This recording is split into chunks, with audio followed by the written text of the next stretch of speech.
Yo, what is good, Knicks Nation? Welcome back to Knicks Media, and happy free agency day. The New York Knicks and the NBA free agency begins tonight at 6 p.m. Eastern time. I'll be live multiple times today on the channel, so make sure you guys stay tuned for all the live streams here on Knicks Media. In this one, we're going to be talking about a report that came out from Ian Begley out of SNY this morning.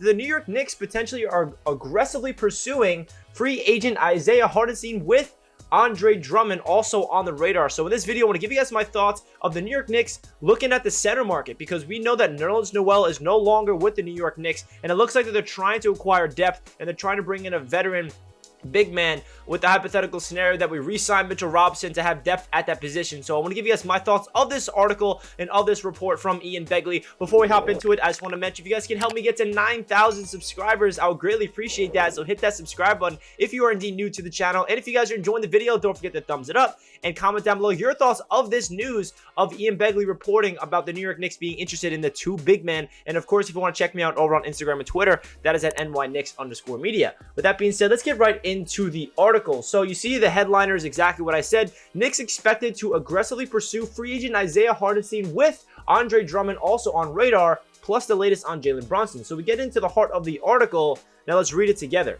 The Knicks are prepared to offer Jalen Brunson for at least $100 million for 4 years. Let's say they land 110 over 4 years, as Yahoo reported. Opposing executives believe this is so close to where the offer will come in at. So we'll see what happens tonight if Jalen Brunson comes to the Knicks or not, and what the contract will look like. Among them, Isaiah Hartenstein and Andre Drummond are interested with the New York Knicks. Per sources, Bleacher Report first noted that he is on the Knicks' radar. The Knicks will be aggressive in their pursuit per SNY. The Orlando Magic, as Mark Stein reported, is also a suitor for Hartenstein.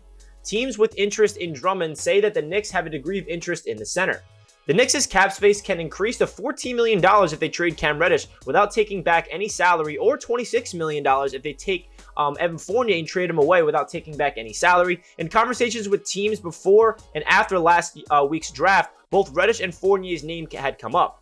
In some of those conversations where Reddish's name was discussed, the Knicks sought a first-round pick as part of the compensation for moving the fourth-year player per SNY. So basically what this article is saying, that the Knicks are making a lot of moves in tonight's free agency. The Knicks have the most cap space in the NBA heading into free agency. That's roughly around like $33.5 million, and that can increase if they do waive Taj Gibson, and if they do move on from Evan Fournier and Cam Reddish, that could increase. But I want to talk about the report that the Knicks are looking to get a big man in the building to replace Nerlens Noel. Now, we know that the Knicks are really trying to re-sign Mitchell Robinson to a contract that looks like 4 years, $60 million.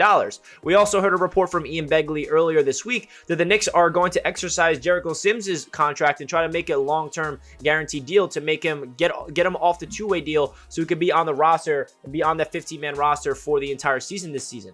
So then that tells me, okay, without Noel and re-signing Mitchell Robinson and getting Jericho Sims to that contract, who is going to be the backup center? Is it going to be Andre Drummond? Is it going to be Isaiah Hartenstein? So if you look at Isaiah's numbers with the Los Angeles Clippers last year, he had 8.3 points per game and 4.9 rebounds last season in 68 games off the bench for the Clippers. He's a guy that can spread the floor. He can shoot the three. So this is type of a player that will create spacing for the Knicks off the bench. If Tom Thibodeau is trying to get a big man on the team that can come in off the bench and space the floor, then I feel like it would not be, a bad idea to bring in Isaiah Hartenstein. Now, is this a player that is going to, every Knicks fan is going to fall in love with? It's going to be one of those moves that's going to take the Knicks over the top? No, this is really just a depth piece to really help out the Knicks front court when, someone goes down. If Jericho Sims goes down, or even he is the backup role behind Mitchell Robinson, you never know.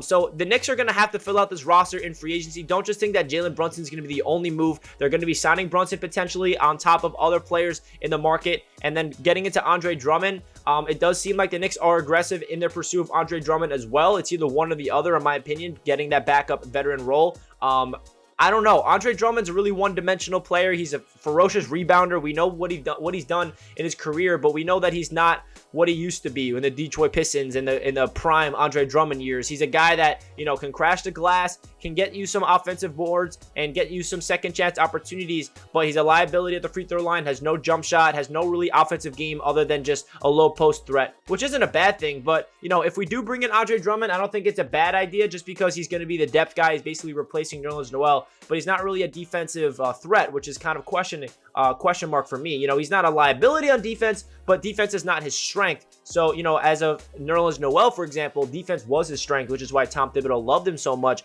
but Nerlens Noel was a liability on offense. So it's really interesting to see what the Knicks do. Let me know your thoughts of this report down below in the description. If you guys want to read the article for yourself, I'll leave it down below in the description if you want to check it out for your own. Again, guys, I appreciate all the support. Comment down below your thoughts, and I'll catch you guys in my next video. Let's go Knicks. Peace out.